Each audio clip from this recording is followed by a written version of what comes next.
राष्ट्रीय राजधानी दिल्ली में हैरान कर देने वाला मामला सामने आया। बता दें कि ज्योति नगर पुलिस स्टेशन क्षेत्र में एक लड़की को कथित तौर पर शादी का प्रस्ताव ठुकराने पर 5वीं मंजिल से फेंका गया।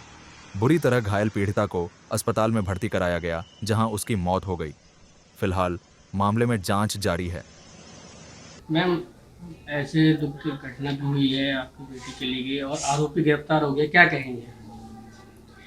मैं तो कह रही हूँ उसको या तो फांसी दो, और हम अपनी आंखों से देखना चाहते हैं उसे गोली मार दो। जैसे मेरी बेटी तड़पी है ना, वो भी तड़प तड़प के मरे,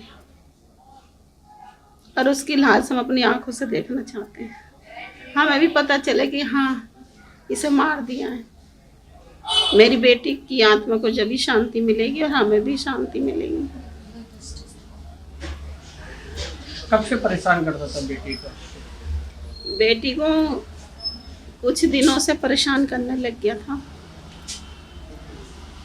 वो जैसे अब ऑफिस जाती थी, उसको परेशान करता था कि फ़ोन नहीं करती, बात नहीं करती। बेटी ने मुझे बताया भी था, मैंने उससे बोला भी था कि भाई क्यों परेशान कर रहा है, जब अगली ये देर से बात नहीं करना चाहती, कोई मतलब नहीं रखना चाहती, क्यों परेशान कर रहा है। तो काट देता था फ़ोन, नहीं करता था। फिर उसके बाद फिर बोलने लग गया था, एक बार इसके शादी का प्रस्ताव रखा। मैंने कहा भैया शादी नहीं हो सकती, तूने शुरू में इसे राखी बंधवाई है तो राखी की लाज रख। हमारे यहाँ राखी को पवित्र रिश्ता बांधा जाता है, किसी के राखी बांधते हैं तो हमारे यहाँ पवित्र रिश्ता होता है भाई बहन का। तूने कहा मेरी बहन नहीं है, मैं इसको बहन बना रहा हूँ, इससे राखी बंधवाना चाहता हूँ। मैंने कहा चलो कोई बात नहीं, हम राखी बंधवा रहा तो, लेकिन राखी तक ही अपने रिश्ता रखियो। कभी ये नहीं कि आगे चल के तू कोई और बात बोले, उस बात को हम नहीं मानेंगे। कह रहा नहीं ऐसी को नहीं।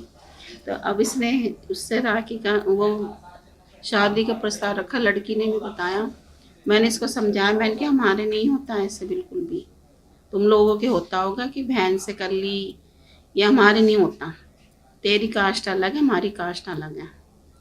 मैंने कहा उसमें लड़की को परेशान मत करिए। कह रहा चलो कोई बात नहीं, जब तो मना कर दी इसने। फिर मेरी लड़की ने इससे बात करनी बंद कर दी थी, छोड़ दिया। फिर लड़की को परेशान करने लगे। अब जैसे लड़की जॉब करने जाती थी, अच्छी कंपनी में लगी थी, तो 4 लोग गो पे बैठती है, फ़ोन भी आते अफसरों के।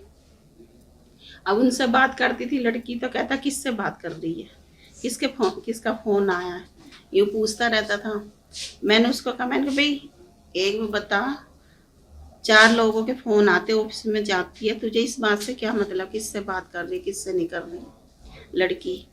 मैंने कहा तू अपने आप से मतलब रख, और मैंने कहा परेशान करने की ज़रूरत नहीं है मेरी लड़की को। मैंने कह रहा, लड़की ने बताया मुझे, मम्मी ने कह रहा था तेरे ऑफिस में बोलूँगा, तेरा ऑफिस छुड़वाऊँगा। मैंने फिर फ़ोन करा, मैंने कहा तू क्या कह रहा है कि ऑफिस में बोलूँगा, फ़ोन तेरा ऑफिस छुड़वाऊँगा, क्या बोलेगा? जो मुझे बोलना होगा मैं बोल दूँगा। मैंने कहा ऐसा अगर लड़की का बाल भी बाका हुआ, कुछ हुआ तो मैं तुम्हें छोड़ूंगी।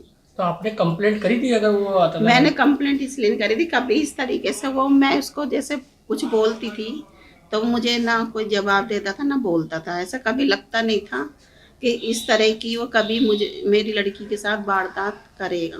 तो 23 तारीख को वो कैसे घर में आया फिर? वो 23 तारीख को घर में, मतलब हम तो इसके पापा लेटे थे, जैसे वो उठी सुबह मैंने उसे उठाया, फ्रेश हुई, फिर चाय पिए उसने। फिर वो कह रही मम्मी मोटर चला दो, मैं पानी भर आती हूँ। कपड़े भी ऊपर धोती थी, मशीन थी ऊपर। अब वो चढ़ी है, जब वो कह रही मम्मी पानी नहीं आ रहा, मैंने कहा अभी नहीं आया नहीं है, मैंने कहा थोड़ी देर में चला दूँगी। इसके पापा कह रहे चल देखता हूँ मैं जाकर ऊपर। तो जब ये ऊपर गए थे तब वो लड़की को मार रहा था और लड़की का गला घोट रहा था। अच्छा, ऊपर जाके? हाँ, इसके पापा गए हैं, जब इन्होंने देखा कि भाई ये कौन है मार रहा है और उसका गला दबा था, इन्होंने उसको हटाया तो इसके पापा को धक्का दे दिया, ये गिर गए। तभी इसने लड़की को उठा के ऊपर से नीचे फेंक दिया और भाग गया खुद। क्या जब- मांग करते हैं अब आप लड़की की जो मौत हो गई बेटी की, हाँ जी। आरोपी गिरफ्तार हो गया है, क्या दिल्ली सरकार से कुछ मांग करते हैं या पुलिस से मांग करते हैं? दिल्ली सरकार से, पुलिस से मैं यही मांग करती हूँ, बस उसे जल्दी से जल्दी फांसी दी जाए, गोली मारी जाए उसको, और हम अपनी आंखों के सामने उसे देखना चाहते हैं। जब भी देखो हमें महसूस, जब भी हमें लगेगा कि हाँ हमारी लड़की को इंसाफ मिल गया, हमारी लड़की की आत्मा को शांति मिल गई। अब वो ऊपर से देख रही है बैठी हुई, अगर ऐसा होगा तो वो उसकी आत्मा को भी शांति मिलेगी कि मेरे मम्मी पापा ने मेरा बदला इससे ले लिया, मुझे इंसाफ दिलवा दिया।